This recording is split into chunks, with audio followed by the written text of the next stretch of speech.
Wood cracked in the dark, window frames groaned. Ice crept up the inside of bedroom walls. That was how the winter of 1877 was suffocating Frostbone Ridge. The wind didn't just howl, it hunted. It clawed through every gap in the expensive timber houses. The entire town was fighting a desperate battle to keep the cold from swallowing them alive. Yet, on a barren hillside southeast of town, there was only silence. The surface of the hill was completely buried under drifting snow. Only a thin, nearly invisible ribbon of smoke drifted up through the whiteout. Hidden deep beneath that massive snowpack stood a low wooden door, and behind that door, Samuel Calder slept. No roaring fire, no expensive stove, only the steady warmth of the earth, and a sleeping dog named Cinder. While Frostbone Ridge fought a desperate battle for survival, the man beneath the hill slept soundly through the coldest nights of the century. At that moment, no one in town understood why the safest place in the territory was a hole hidden underground. 8 months earlier, Samuel Calder had lived in a proper wooden cabin beside the northern freight road. It had straight walls, a shingled roof, a cast-iron stove in the center room. People called it a good house. Then winter came. Cold air slipped through cracks too small to see. His young son coughed for 3 nights beside a glowing stove that never seemed able to warm the room. By the 4th morning, the boy's fever had won. Spring took the rest. His wife never truly recovered. When the thaw arrived, she was gone too. After the debts were paid and the cabin abandoned, Sam was left with $12, a dog named Cinder, and a hard lesson. A house could look strong. That did not mean it could keep a family alive. By early spring, Samuel Calder had stopped looking for another cabin. He could not afford one. On the southeastern edge of Frostbone Ridge stood a barren hillside that settlers had ignored for years. The slope was rocky. The wind never seemed to leave it. Almost nothing grew there except stubborn grass and scattered brush. That was precisely why Sam kept returning. One bitter morning, while he was measuring the slope with nothing more than his eyes, Cinder wandered uphill and began digging. At first, Sam paid little attention. The dog dug at one spot for several minutes. Sam called him away. Cinder obeyed. Then he went back. 10 minutes later, he was digging again. The same place, the same patch of frozen ground. By midday, Sam finally climbed the hill and grabbed the dog's collar. Before leading him away, he knelt beside the hole and pressed his bare hand against the exposed soil. Something felt wrong, or perhaps right. The surface was frozen hard enough to crack a shovel blade. But beneath it, the earth felt different. Not warm exactly, just less cold. There was a faint smell too. Dry earth. Deep earth. For a long moment, Sam stayed there without moving. Then an old memory surfaced. Years earlier, he had shared a work camp with a retired railroad tunnel digger. The old man had spent half his life underground cutting passages through mountains. One evening beside a fire, the man had said something Sam never forgot. Winter only kills what's foolish enough to stand exposed. Looking at the hole Cinder had opened, Sam felt the words settle differently than they ever had before. For the first time, the barren hill no longer looked dead. It looked useful. The next morning, Sam spent part of his remaining money. A used shovel with a worn handle, a chipped pickaxe. When the purchases were finished, he counted the coins left in his pocket and felt the weight of how little remained. Then he carried the tools to the hill and began digging straight into the slope. News traveled fast in Frostbone Ridge. By the 3rd day, most of the town had already heard about the man carving a hole into a frozen hillside. That day, when Sam returned to the store for a few more supplies, Elias Crow, the wealthiest supply merchant in the valley, laughed first. The laughter rolled across the warehouse floor. Digging a wolf den, Calder? Several men joined in. Sam ignored them and kept loading supplies into his wagon. Mason Pike, the most respected cabin builder in Frostbone Ridge, watched from near the warehouse stove. "The spring thaw will bring that whole thing down on your head," he said. "Earth moves. Snowmelt moves faster." Near the doorway, Reverend Silas Morrow shook his head. "A man belongs beneath the sky God gave him," he said. "Living underground isn't fit for decent people." Sam never answered any of them. He paid for a coil of rope, picked up a torn wagon tarp nobody else wanted, whistled once for Cinder, and left. That evening, long after the laughter had faded from town, the sound of metal striking earth still echoed across the hillside. One swing, then another, then another. The frozen hill did not care what Frostbone Ridge thought, and Sam had begun to learn the same habit. Every morning began the same way. Darkness, cold, a shovel. By sunrise, Sam Calder was already on the hillside. The upper layer fought him every day. Frozen earth rang beneath the shovel blade like weak stone. More than once, the impact sent painful shocks through his arms. But a few feet deeper, the ground changed. The soil became softer, drier, more stable. It was as if winter ruled the surface, but could not fully reach what lay below. So Sam kept digging. Hour after hour, day after day. The work stripped away everything that wasn't necessary. His hands split open. Blood stained the shovel handle and dried dark across the wood. The skin hardened into calluses. Then those calluses cracked too. His shoulders ached constantly. Some evenings the pain became so sharp that he wrapped rope around his wrists, just to keep his grip from failing. Yet the hollow grew, slowly, relentlessly. By the second week, the excavation was deep enough to block most of the wind. By the third, it had become a real chamber. Roughly 11 feet wide, 15 feet deep. The ceiling curved low instead of rising high. Sam had learned from freight sheds and root cellars that heat preferred staying close. High ceilings impressed visitors. Low ceilings kept people alive. Every night, Cinder lay near the entrance, never far.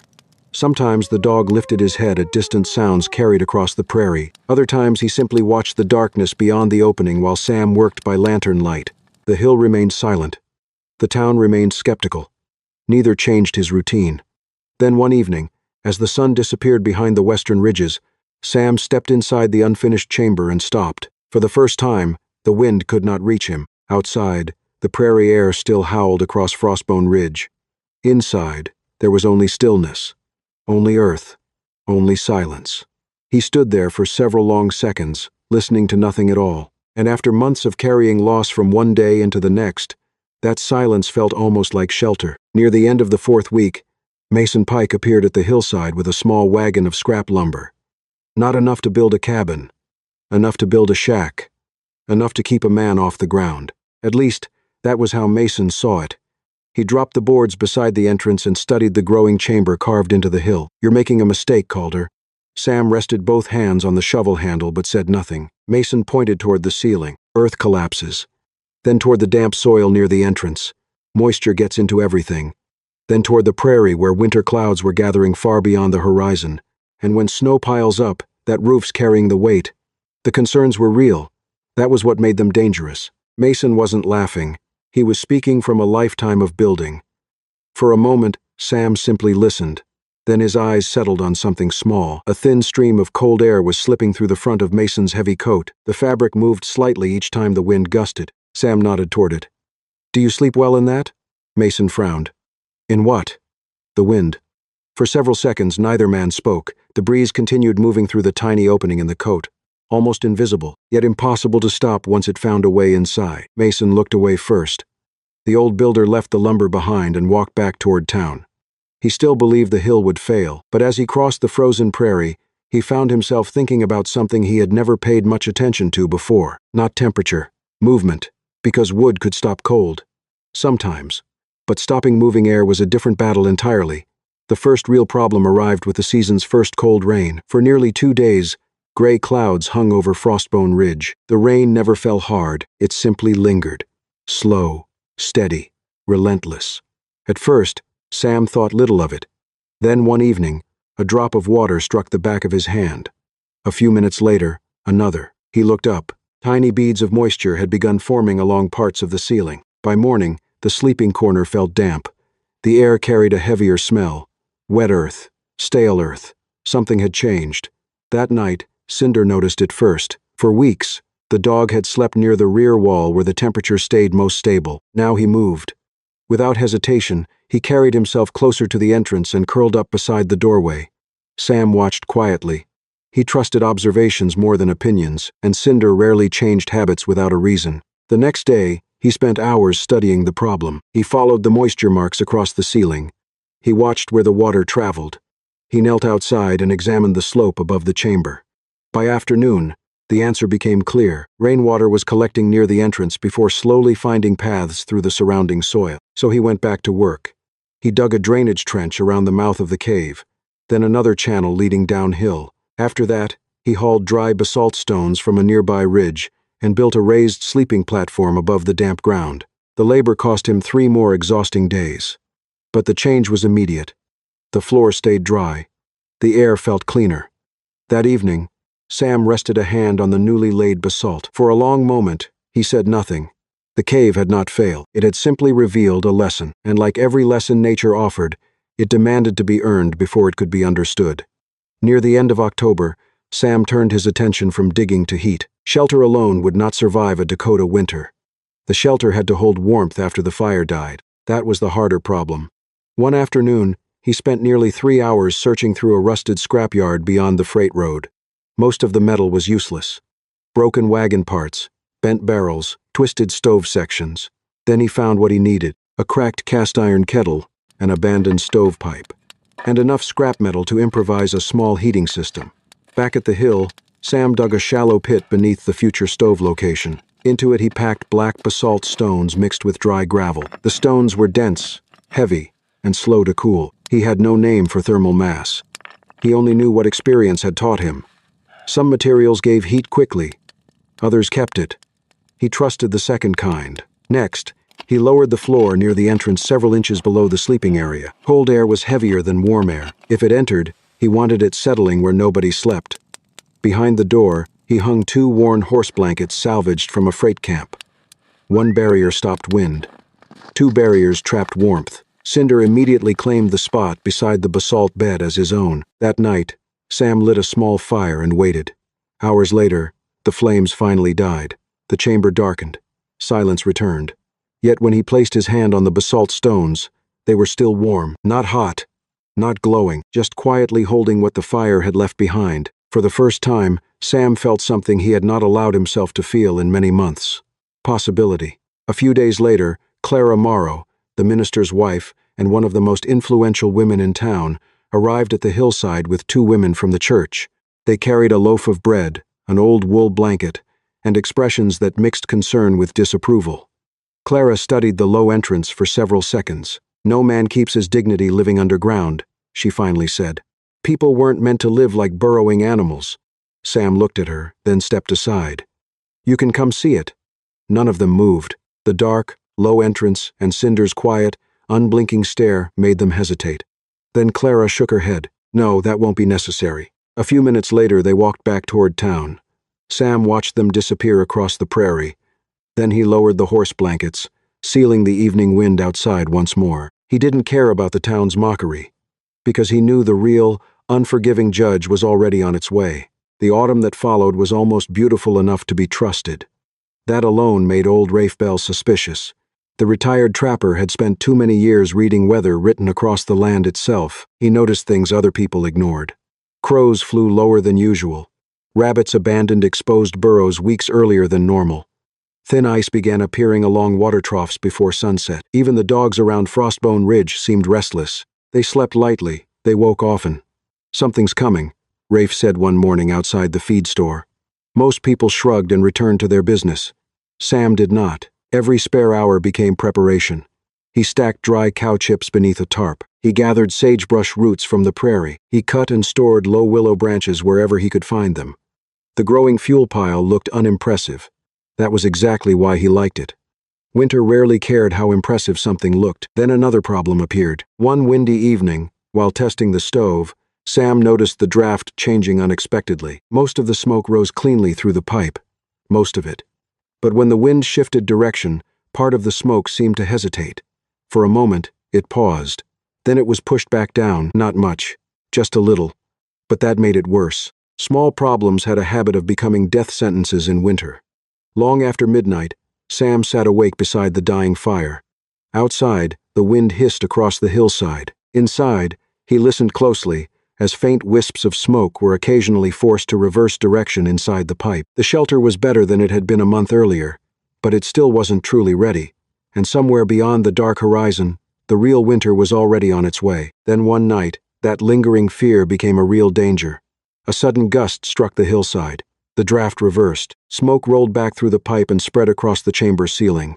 Within seconds, Cinder scrambled to his feet, shaking his head and fighting for clean air. Sam reacted immediately. He grabbed Cinder by the collar and led him outside into the freezing darkness. Then he sat there, watching, studying, for hours. Not the fire, not the stove, the smoke.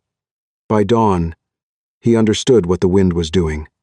The next day, he returned to the scrapyard and found a curved section of metal. He fitted it onto the upper part of the stovepipe, changing the angle slightly.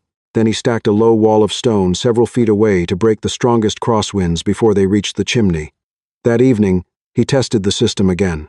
The fire burned, the wind shifted, the smoke rose cleanly, and kept rising. For the first time, the draft held steady. Later that night, Cinder slept beside the warm basalt stones without coughing once. Sam rested a hand on the dog's neck. Winter was teaching him the same lesson over and over. Wind never stopped looking for a way inside. A man survived by finding that way first. With the shelter finally breathing right, it didn't take long for curiosity to outweigh the town's skepticism. Tom Pike, Mason's son, used a missing mule as an excuse to climb the hillside, though the animal had been found hours earlier. Curiosity pushed the 15-year-old through the low entrance. Inside, he stopped cold. No wind, no drafts, just an even, settled warmth. He knelt and pressed a hand against the basalt bed where Cinder was sleeping. The fire was completely out, yet the rock was still radiating heat. How? Tom asked. Sam looked toward the cold ashes. Making heat matters. Keeping it matters more. Tom sat in the quiet chamber for a long moment, his voice dropping to a whisper. It feels like summer never completely left. Down in the earth, the remnants of summer were carefully preserved. But up on the surface, winter was finally done being patient. The first bitter winds of early winter swept into Frostbone Ridge. Not with a roar, not with destruction, it simply hunted for weaknesses. At night, the wooden walls began to groan. Across town, stored woodpiles disappeared at an alarming rate. Every proud symbol of the above-ground world was being tested. Money began to fail. At Elias Crow's house, double the usual amount of wood was burned. The fire roared in the center, but the heat vanished quickly, leaving the distant corners freezing. Experience began to fail. At Mason Pike's house, the most expertly fitted doors couldn't stop the wind from whistling through invisible gaps. Rigid faith began to fail. At Reverend Morrow's house, a north wind pushed back down the chimney, forcing gray smoke to gather beneath the ceiling. The expensive houses were leaking heat like buckets with holes in them. Meanwhile, beneath the hill, Sam burned only a few dried cow chips each night. A small fire, lingering warmth, a system quietly saving every ounce of energy. One freezing morning, Elias Crow stood inside the grandest house in the valley. He pressed his bare hand against the inside of his wooden wall. A biting chill transferred to his skin. A thin layer of ice was forming right there, inside his home, right in his bedroom. And for the first time, Elias felt a crack in his own pride. The cold didn't stop at the wooden walls. It had begun settling deep into the lungs. Adeline Pike, Mason's wife, was the first to seek out the hillside herself. She carried a hacking cough brought on by the drafts in the very cabin her husband had built. She came because Mason stubbornly refused to believe a wolf den could hold heat. She ducked through the low entrance, and almost immediately, she wanted to cry. The steady, quiet, warm air wrapped around her shivering body.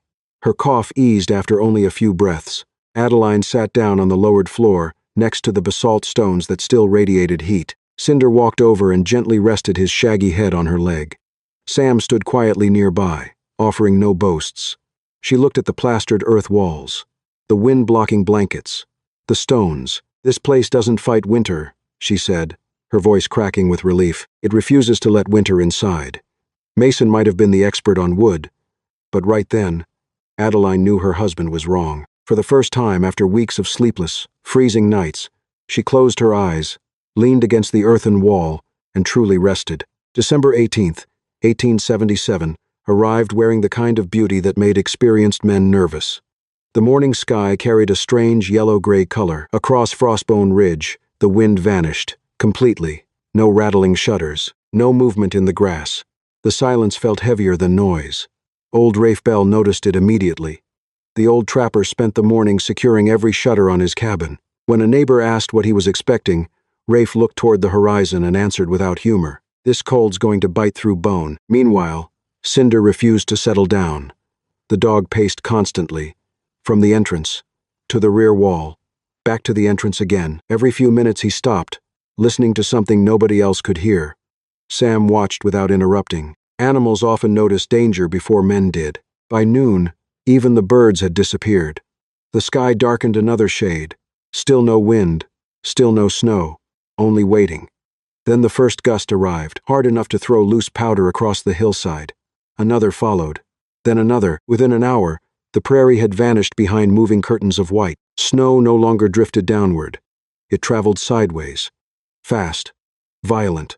Like white sand driven by a giant whip. The white-knuckle blizzard had arrived, and for the first time since digging into the hill, Sam understood that every decision he had made was about to be tested.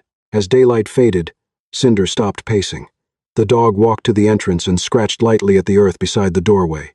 Once, twice. Then he settled near the deeper part of the chamber. Sam watched him for several seconds. The gesture felt strangely familiar, almost like a reminder. The storm was above.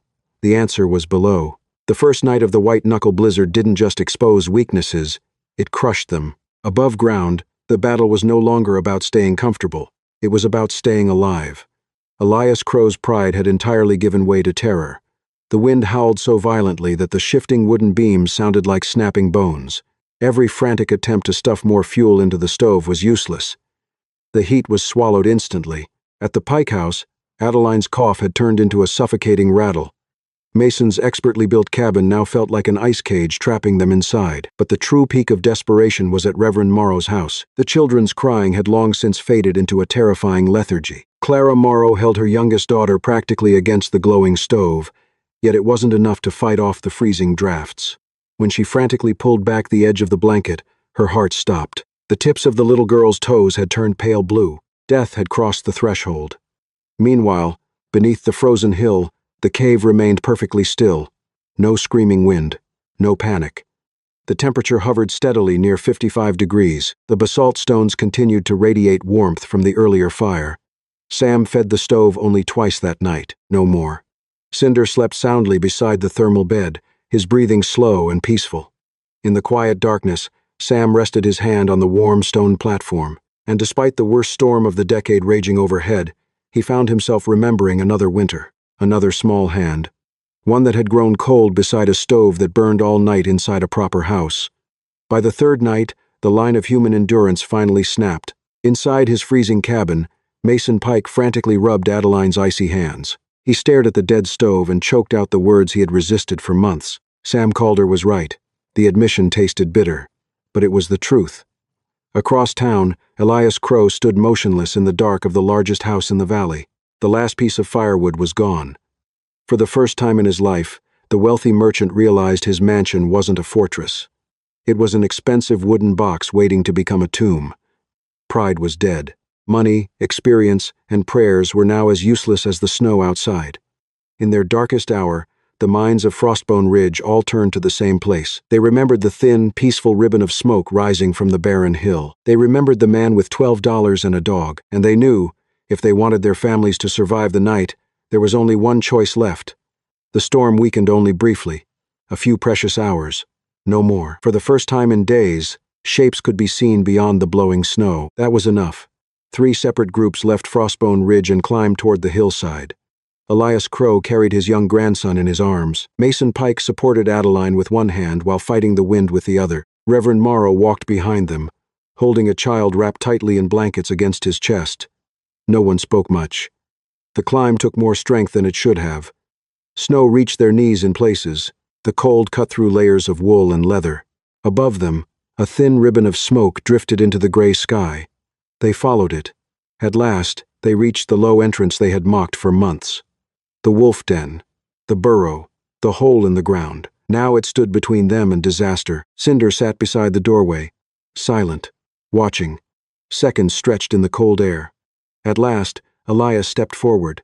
His voice sounded smaller than usual. "If you don't let us in," he said, glancing toward the child in Reverend Morrow's arms, "that little girl won't survive another night." The wind hissed across the hillside. Behind the snow-covered door, warmth waited.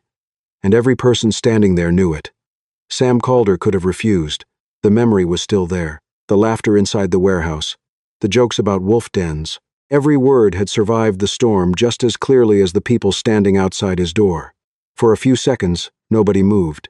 Then Sam looked past Elias Crow, Mason Pike, Reverend Morrow. His eyes settled on the child wrapped in blankets. The girl's lips had lost their color. That decided the matter. Sam stepped aside and pulled the door open wider. "Keep your heads low when you come in," he said. "The warm air stays lower than most people think." One by one, they entered. The adults crouched instinctively beneath the low ceiling. The children were placed closest to the basalt thermal bed.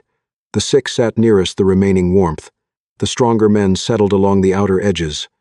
Soon the chamber filled with the sound of breathing. No apologies, no victory, just people trying to stay alive. Hours passed. The fire burned low. The basalt continued releasing stored warmth. Little by little, color returned to frozen faces.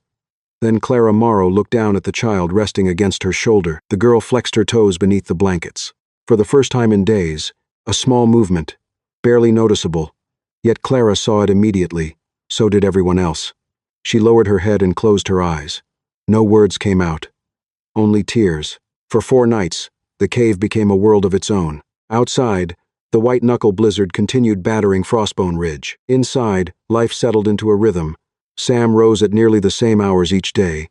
He checked the stovepipe. He inspected the entrance. He fed the fire small amounts of fuel at measured intervals, never wasting heat and never allowing the chamber to cool too far. Mason Pike spent most of his time observing how basalt stones absorbed warmth and released heat long after the fire had gone out. Most of all, he watched what did not happen. The temperature never crashed. The room never filled with smoke. The walls never dripped with moisture. The system simply worked. Across the chamber, Elias Crow found himself staring at the small fire again and again. Back home, he would have burned 3 times as much fuel for half the comfort. The realization humbled him more effectively than any argument ever could. Near the rear wall, Clara Morrow barely slept the first night. Not because of fear, because she kept checking on the little girl. Each time she reached over, she found the child sleeping peacefully, warm, breathing steadily. By the second night, Clara finally slept too. No one spoke loudly anymore. The cave seemed to discourage it. Voices lowered naturally. People moved carefully. Even the children became quieter. The earth absorbed much of the sound just as it absorbed the fury of the wind above. Late on the 4th evening, Mason placed a hand against the packed earth wall. The surface felt solid, steady, dependable. He stood there for several moments before speaking. I spent my whole life building houses to fight winter. His eyes moved slowly across the chamber, then toward Sam. And you built a place winter can't get into. No one answered. None was needed. The storm outside was still making its argument. The cave had already made its own. The white-knuckle blizzard did not end all at once. It weakened, then retreated, slowly, like a predator reluctantly abandoning a fight. On the morning the sky finally cleared, the people inside the cave stepped back into daylight for the first time in days. The valley looked unfamiliar. Drifts swallowed fences. Roads had vanished completely. Snow covered the prairie in every direction. Nature had finished its inspection. Now came the verdict. Elias Crow reached his property first. Part of the horse barn had collapsed beneath the weight of wind-packed snow. Several support beams had snapped. One side of the roof sagged inward like a broken rib. The large house still stood, but standing and winning were not the same thing. The windows carried long cracks across the glass. Frost still clung to interior corners that should never have frozen. Farther down the valley, Reverend Morrow found one section of his roof bowed under the accumulated weight. At Mason Pike's cabin, ice covered part of an interior wall. Not outside, inside. The sight disturbed him more than any storm damage. For years he had trusted those walls. Now they had betrayed him. Meanwhile, the hillside looked almost untouched. The cave did not rise above the landscape. It disappeared into it. Only a thin ribbon of smoke drifted upward into the cold morning air. The roof remained buried beneath snow. The earth had accepted the storm instead of fighting it. Cinder bounded across the drifts with effortless energy, leaving fresh tracks behind him. Against the endless white landscape, the prints stretched from the cave entrance and disappeared into the sunlight. Elias stood quietly near the hill. For a long time, he stared at the frozen earth above the chamber, the same earth he had mocked, the same earth that had protected everyone when his own house could not. He reached out and placed a gloved hand against the snow-covered roof. An apology tried to form. It never made it past his throat. No words seemed large enough. The hillside required none. Its survival was already speaking for itself. 2 weeks after the storm, Mason Pike walked back up the hillside carrying a notebook. The old builder stopped outside the entrance and stood quietly for a moment before speaking. "I know how to build walls," he said. Then he held up the notebook. "But I want to learn how to keep heat." There was no bitterness left in his voice, only honesty. Sam nodded once and invited him inside. Over the following days, the notebook began to fill. Not with complicated formulas or grand theories, with practical observations. Things the storm had proven. Sam showed him the basalt thermal bed and explained why some materials stored warmth long after a fire burned out. He demonstrated how a low roof trapped heat more effectively than a high one. He pointed to the drainage channels outside and explained how moisture slowly destroyed comfort long before it destroyed a structure. Then he walked Mason beyond the entrance and showed him the low stone windbreak protecting the stovepipe. "The wind isn't the enemy," Sam said. "It just follows openings." Mason wrote that down too. Word spread. Before spring arrived, several families began building partially buried shelters of their own. Some dug storage rooms into hillsides.